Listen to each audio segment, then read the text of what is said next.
ఎన్నికల్లో విజయమే లక్ష్యంగా అన్ని పార్టీలు పోరాడాయి. ఎలక్షన్ అయిపోయింది. ఎవరు గెలుస్తారు అనేది question mark. Exit polls June 1 వరకు ఇవ్వకూడదు అనేది ఈసీ నిర్ణయం. అందరిలో ఉత్కంఠ పెరిగిపోతోంది. ఏ అభ్యర్థి గెలుస్తాడు, ఏ పార్టీ అధికారంలోకి వస్తుంది, ఎవరు ఏపీలో ప్రభుత్వాన్ని స్థాపించబోతున్నారు, ఇలా రకరకాల డౌట్స్ అందరి మధ్యలో మెదులుతున్నాయి. ఎన్నో ప్రీ పోల్ సర్వేలు వచ్చాయి. కొన్ని టీడీపీ కూటమికి పట్టం కడితే మరికొన్ని వైసీపీకి పట్టం కట్టాయి. వీటితో పాటు ప్రముఖ సర్వే సంస్థల పేరుతో ఫేక్ సర్వేలు కూడా హల్చల్ చేశాయి. వాటిపై ఆ సర్వే సంస్థలు క్లారిటీ కూడా ఇచ్చాయి. ఎన్నికల వేళ రాష్ట్రంలో అక్కడక్కడ తమకు డబ్బులు ఇవ్వలేదని ఓటర్లు రోడ్డెక్కిన ఘటనలు చూశాం. పిఠాపురం నియోజకవర్గంలోనూ ఓటర్లు డబ్బుల కోసం నాయకులను నిలదీశారు. రాజకీయ నాయకులు కొందరికి డబ్బులిచ్చి తమకు ఇవ్వలేదని వారు ఆరోపించారు. ఎన్నికల్లో పోటీ ఎక్కువగా ఉన్న నియోజకవర్గాల్లో ఓటుకు 2 నుంచి 3 వేలు ఇచ్చేందుకు కూడా నాయకులు వెనకాడటం లేదని ప్రచారం జరుగుతున్న నేపథ్యంలో ఓటర్లు ఇలా రోడ్డెక్కి ఆందోళన చేయడం హాట్ టాపిక్ అయింది. అయితే పవన్ కళ్యాణ్ పోటీ చేస్తున్న పిఠాపురంలో కొందరు ఓటర్లు మాత్రం ఆదర్శంగా నిలుస్తున్నారు. మా ఇంట్లో ఓట్లను అమ్ముకోబోమని స్పష్టం చేస్తున్నారు. ఇదిలా ఉంటే పిఠాపురంలో ఓటుకు ఈసారి డిమాండ్ భారీగా పెరిగింది. సామాజిక సమీకరణాలు ఓవైపు, పార్టీల గెలుపు తంత్రం మరోవైపు వెరసి గెలుపే లక్ష్యంగా అభ్యర్థులు తగ్గేదే లే అన్నారు.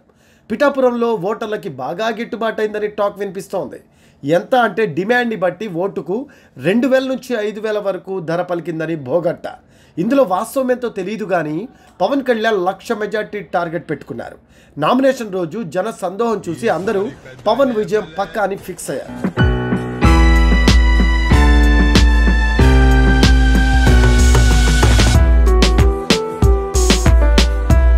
సమీకరణాలు మారాయి. వంగా గీత నేను తక్కువ అన్నట్టు జన సమీకరణలో తన మార్క్ చూపించారు. వైఎస్ జగన్ చివరి రోజు మీటింగ్లో జనాలు కిక్కిరిశారు. జగన్ కూడా వంగా గీత గెలిస్తే డిప్యూటీ సీఎం అనే హామీ కూడా ఇచ్చారు.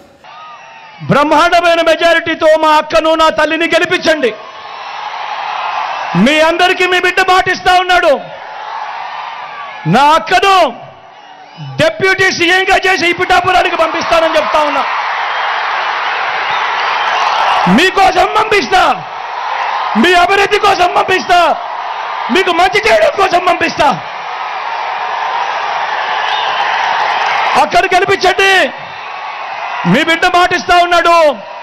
నా పక్కనే డిప్యూటీ సీఎంగా పెట్టుకొని మీ అందరికీ మంచి చేయిస్తాడు మీ బిడ్డ అని చెప్తా ఉన్నాడు.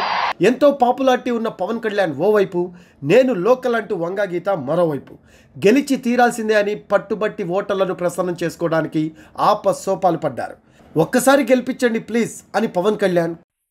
మీ ఇంట్లో వాడిని, మీ స్నేహితుడు, మీరు నన్ను నమ్మి కూటమిని గెలిపించండి, ప్రాణాలు దారపోసేస్తాను మీకోసం. 10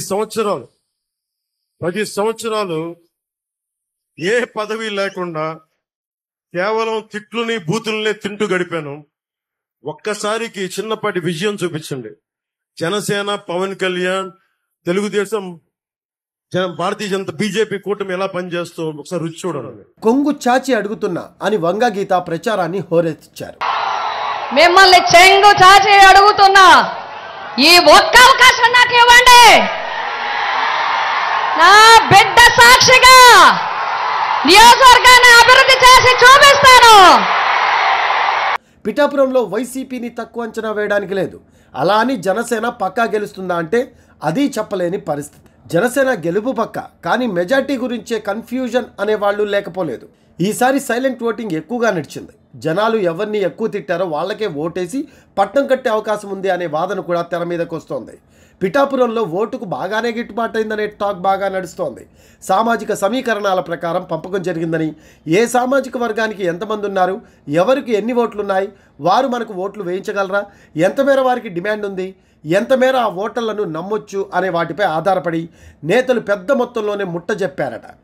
ఈ గ్రౌండ్ వర్క్ ఎప్పటి నుంచో చేసుకొని గెలిచే అభ్యర్థులు కూడా గెలుపోటములు బేరీజ్ వేసుకున్నారని వినికిడి. ఏదేమైనా పిఠాపురం లాంటి స్థానం మాదై ఉంటే బాగుండు, మాకు బాగా కలిసి వచ్చేది, మేము రాష్ట్ర వ్యాప్తంగా పేరు సంపాదించుకునే వాళ్ళం, బాగా గిట్టుబాటు కూడా అయ్యేది అని తెగ బాధపడుతున్నారట మిగతా నియోజకవర్గాల ప్రజలు. అది మ్యాటర్. దీనిపై మీ కామెంట్స్ తెలియజేయగలరు.